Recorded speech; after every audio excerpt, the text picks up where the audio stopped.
Harka fuune akkam jirtu daawwattoota keenya matoota oduu har'aa qabannee dhiyaanneerraa matoota oduu waliin ana abdii fiixeeti.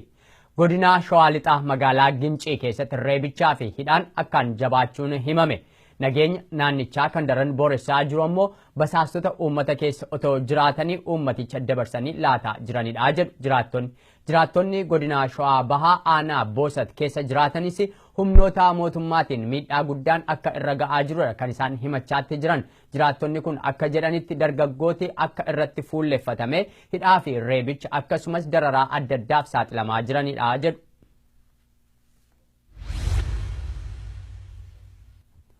Magaalaa Mugar keessatti barattoonni mana barumsaa sadarkaa lammaffaa mormii dhageessisaa jiraachuun himame. Jiraattonni akka OMN himanitti hiriira mormii kanaan wal qabate barattoonni hidhattoota mootummaatiin ukkaanfamanii fudhataman illee jiru jedhu.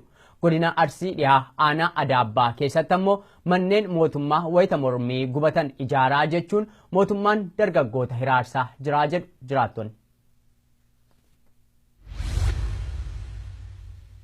Godina Shawaa Kaabaa aanaa hidhabuu abootee magaalaa Ejereetti bulchitoonni aanichaa seeraan ala mana ijaaraa jirtu jechuudhaan qonnaan bultoota aanaa sanaa dura mana jireenyaa diigaa jiraachuun himame.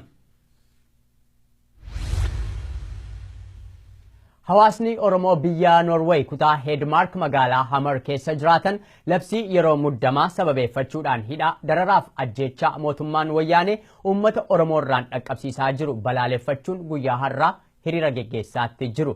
Egaan daawwattoota keenya matooti oduu har'aa kanumaa oduu edileen hanga walitti deebinutti gama kootiin nagaatti.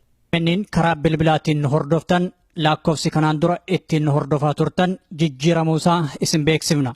Haaluma kanaan lakkoofsofni haaromni tolaan OMN ittiin dhageeffachuu dandeessan kanneen United States keessa jiraattan 641 552 5055 United Kingdom 0330 332 6333 Germany 511 090 4047 Norway 219532 08 Sweden 08 403 031 94 Italy 06 899 730 19 South Africa yookaan Afrikaa kibbaa 271 210 03 057 Australia 02 80 72 51 70 irratti nu dhageeffachuu dandeettan.